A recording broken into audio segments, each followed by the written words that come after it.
maquinaria movida por agua, órganos, remos, lámparas y hasta ascensores.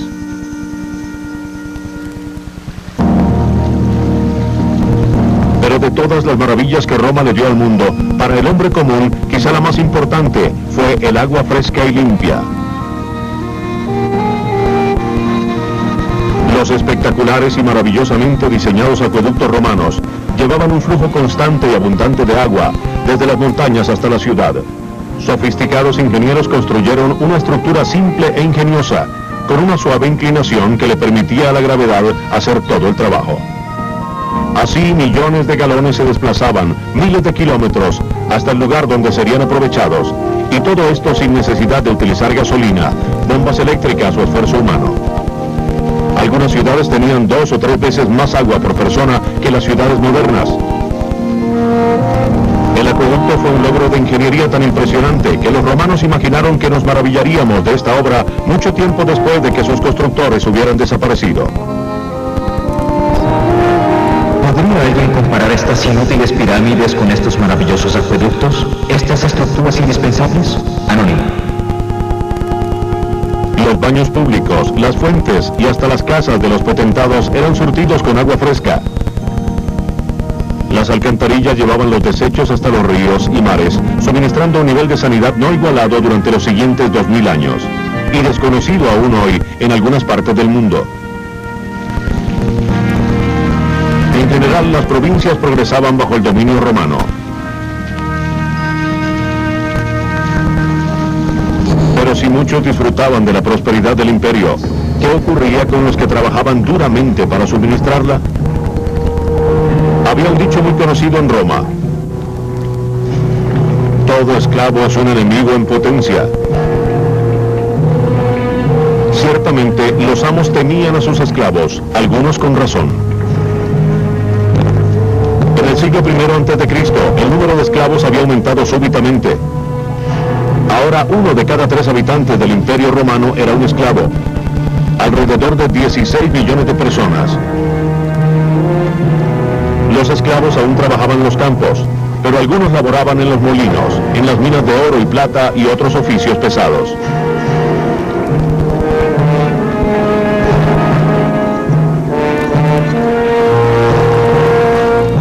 Los esclavos en las minas estaban encadenados y trabajaban continuamente, día y noche. Nadie podía mirar sus escuálidos cuerpos sin sentir compasión por su situación. Podían estar enfermos, debilitados o viejos, y no había indulgencia. Todos por igual son mantenidos trabajando a fuerza de látigo hasta que mueren atormentados. Y la muerte es bienvenida como algo más apetecible que la vida. Diodoro Sículo.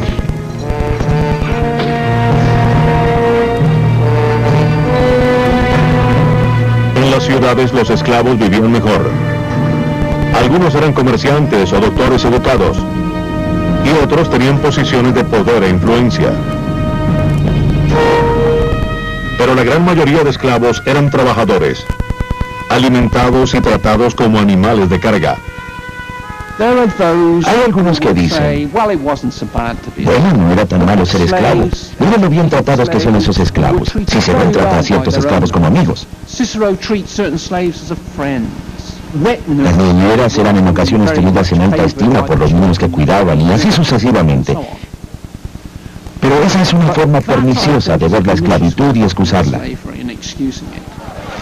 La realidad para la inmensa mayoría de esclavos en el mundo romano era que la vida era horrible, corta y brutal.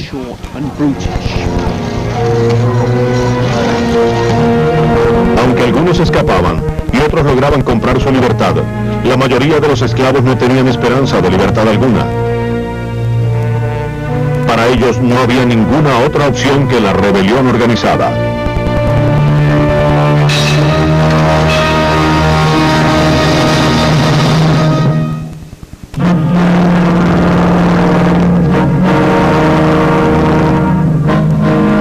Sicilia, año 140 a.C. La fértil isla era famosa por el salvaje tratamiento que se daba a los esclavos. Durante la década anterior, un gran número había sido importado para proveer de grano a un imperio insaciable. Muchos de los recién llegados eran soldados de altos rangos, no acostumbrados a ser tratados como animales. Los sicilianos, tras haberse convertido en personas poderosas y elegantes, importaron un gran número de esclavos e inmediatamente los marcaron. Los trataban duramente, los hacían trabajar como animales y no les importaba su alimentación ni su vestido. Golpeados y maltratados más allá de lo razonable, los esclavos no pudieron soportar más. Diodoro Sículo.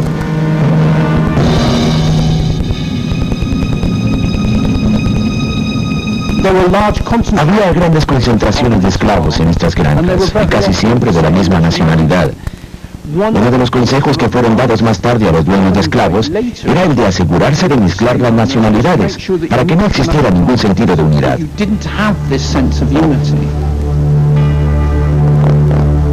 Entre los recién llegados había un sirio llamado Euno. Era una persona muy querida a la cual se le otorgaban poderes mágicos.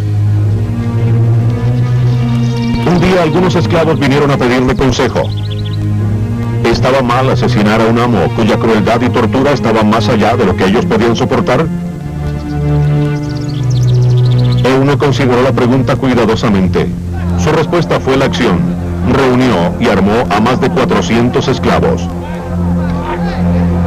Euno dirigió su ejército rebelde en una campaña de pillaje y asesinato, eliminando a todos los amos que podían encontrar.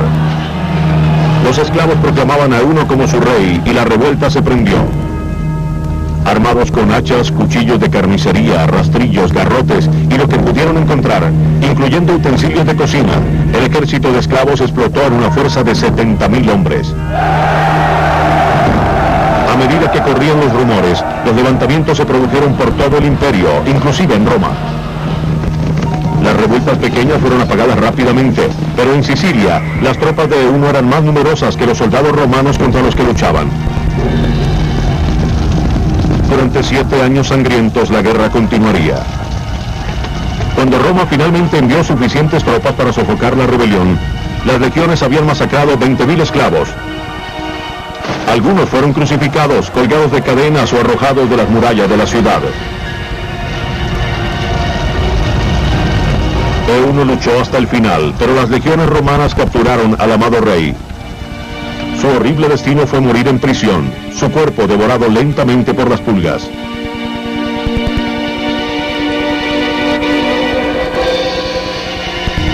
Fue la primera revuelta seria contra Roma, pero no sería la última.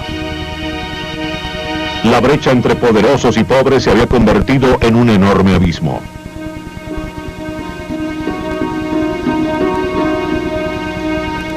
Los pobres eran cada vez más pobres, mientras que los opulentos serían tan poderosos como el imperio. Y el imperio romano era grandioso. Mientras siguiera creciendo, había magníficas posibilidades de mantener la fantástica riqueza de Roma. Con cada conquista, los botines mundiales inundaban a Roma. Era una fórmula infalible. Las constantes victorias traían oro, riquezas y esclavos. Mientras Roma siguiera anexando territorios nuevos, continuaría floreciendo.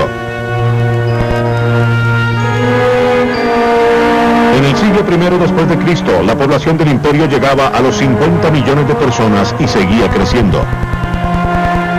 A pesar de un planeamiento pobre y una escasa producción, el imperio conseguía no solo alimentar a su enorme ejército, sino a sus pobres. Cerca de la mitad de todas las personas que vivían en la ciudad dependían del grano que repartía el gobierno, algo que los pobres consideraban como un derecho, junto con los juegos en la arena. ¿Usted ha escuchado la expresión pan y circo? Realmente era pan y juegos, comida y diversión. Era el gobierno dándole a su gente lo que quería para mantenerla contenta. Lo mismo que nosotros tenemos, deducción de impuestos y días festivos y otras cosas para mantener a los ciudadanos contentos. Así lo hacían los romanos cuando le daban a su pueblo esta diversión, estos juegos. Y finalmente, esto fue lo que hundió el imperio. Eventualmente en Roma tenían 170 días de juegos, es decir, 170 días festivos. Imagínense, la mitad del año.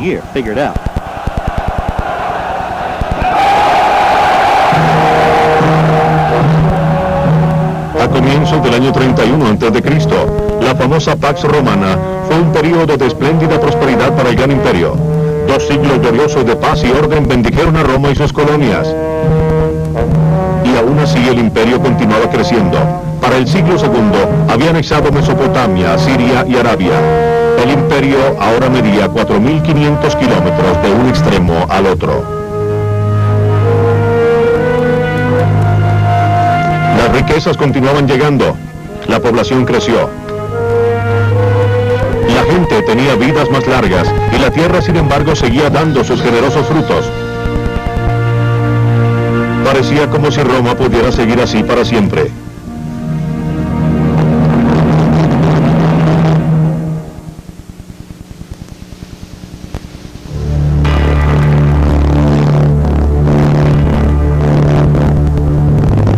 La prosperidad es una cualidad difícil de medir. Y aún más difícil de determinar es el momento en que la prosperidad comienza a declinar. Algún granjero, soldado, esclavo o artesano notó el día en que el imperio romano cesó de prosperar. Aunque era más grande que cualquier otra ciudad antigua, Roma nunca albergó más de 1 millón de personas. En el año 106 después de Cristo, el imperio también dejó de expandirse. Por un lado, el crecimiento fue detenido por el Océano Atlántico. En África, por el desierto del Sahara, un lugar en el cual, decían los romanos, nunca se veía una sola gota de agua, ni en la tierra ni en el cielo. Hacia el norte, el clima determinó las fronteras. La expansión llegó hasta el interior de la Alemania de hoy, pero los romanos nunca se aventuraron más allá de las tierras donde se podía sembrar aceitunas y uvas. Se internaron más allá del mundo de las aceitunas y el vino, hacia el norte de Europa, más allá del Mar Negro. Y pensaron que este era un mundo muy extraño, porque habían cruzado estas fronteras vegetales y habían llegado a un mundo lleno de bebedores de cerveza, en el cual la gente cocinaba con mantequilla en lugar de aceite. Vita vinum est. La vida es el vino. Y eso era cierto para la mayoría de los romanos. La vida era el vino. La última conquista importante fue Dacia, un imperio poderoso en lo que se conoce como la Rumania actual.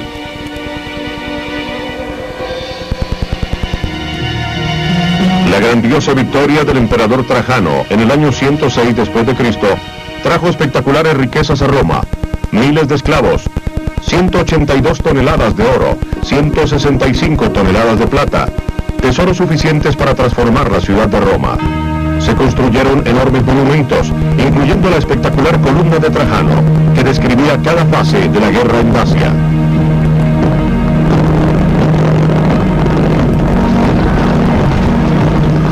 Un tesoro lo suficientemente grande para montar la última gran celebración de una victoria. 35 días de continuos juegos y fiestas. Este gran escenario lleno de derroches era espectacular y alentador, pero también sería el último. Nunca más un esplendor de esta magnitud se volvería a ver en el imperio. Fue una época grandiosa y gloriosa, una época de exceso y celebración.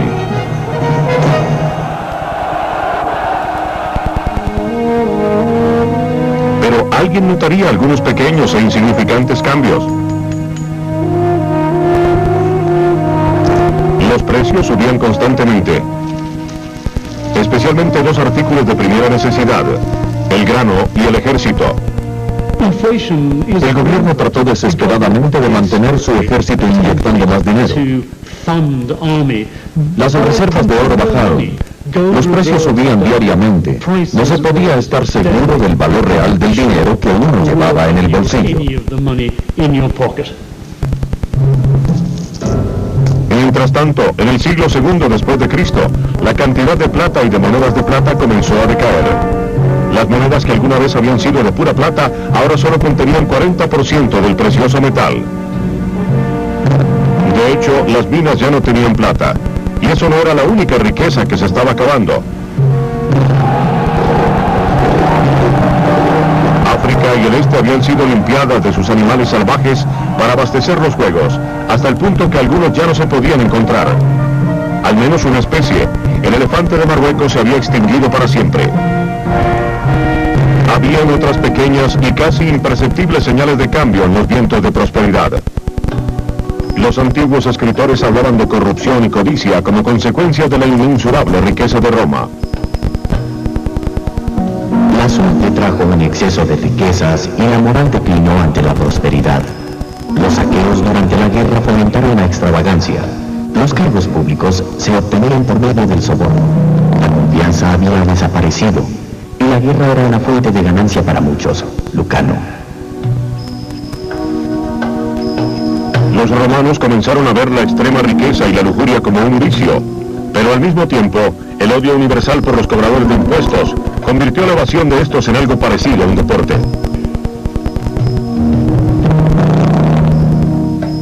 Si se quería insultar a un cobrador de impuestos, se le podían dar diferentes nombres como animal de carga, ladrón, opresor, estrangulador y cualquier otro término que se pudiera encontrar. Petronio.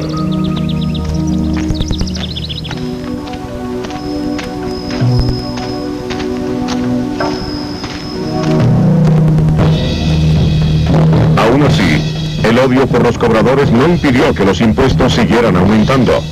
Mantener el imperio era algo costoso, y ahora que había dejado de extenderse, ya no había más botines de guerra. La defensa se había convertido en el costo más alto. El emperador Marco Aurelio trató de solucionar el problema como los romanos siempre lo habían hecho, yendo a la guerra.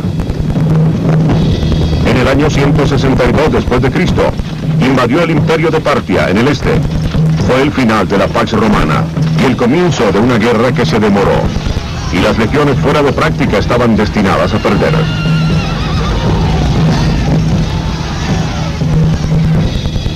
Cuando los romanos regresaron, traían unos cuantos tesoros y algo más. De todas las cosas que Roma trajo del exterior, esta importación final fue irónica y devastadora.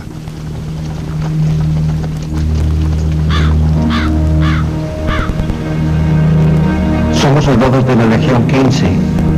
Hemos luchado contra el rey de Partia y tomamos la capital, pero solo pudimos someterla por un corto tiempo. Al retirarnos tuvimos que esconder nuestros tesoros. La mayoría de los legionarios están enfermos. Soldados que estaban sanos celebrando el triunfo con nosotros apenas hace unos días, están muertos. Los pueblos donde usualmente nos detenemos no nos dejaron entrar. Dijeron, tienen la plaga.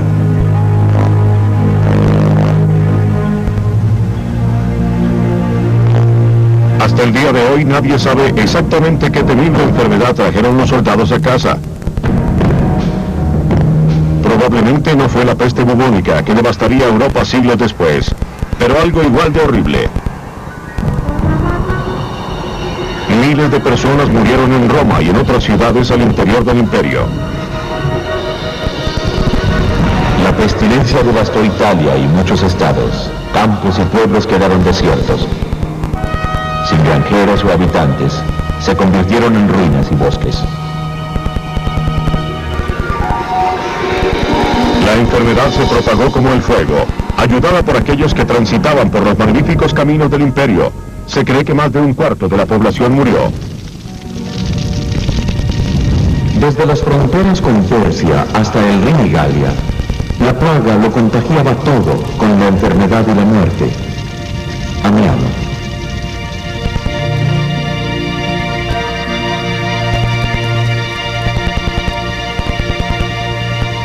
Al mismo tiempo, hacia el norte, Roma enfrentaba una amenaza diferente. Los bárbaros rondaban las fronteras hacía tiempo. Es imposible saber si las tribus germanas persiguieron la debilidad del momento. Algún cambio inusitado en la suerte de Roma a causa de la plaga. Lo que sabemos es que escogieron este momento para atacar. Por primera vez en 200 años, un ejército extranjero cruzó una frontera, la del río Danubio, e invadió el Imperio Romano. Las legiones romanas los rechazaron, pero esto era tan solo una muestra de lo que vendría después. De ahora en adelante, Roma se mantendría vigilante.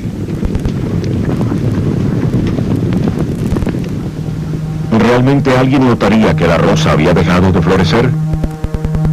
Es probable que el momento llegara silenciosamente y luego pasara. El imperio no había llegado de ninguna forma a su fin. La riqueza continuaría fluyendo durante muchos siglos más. Pero el gran imperio que el mundo había conocido se estaba saliendo de las manos de Roma. Como quiera llamársele, arrogancia, ambición, corrupción, cinismo o simplemente mala suerte. Lo que fuera, un día la lenta decadencia del poder y la gloria comenzó. Y el imperio romano olvidó su crecimiento y esplendor.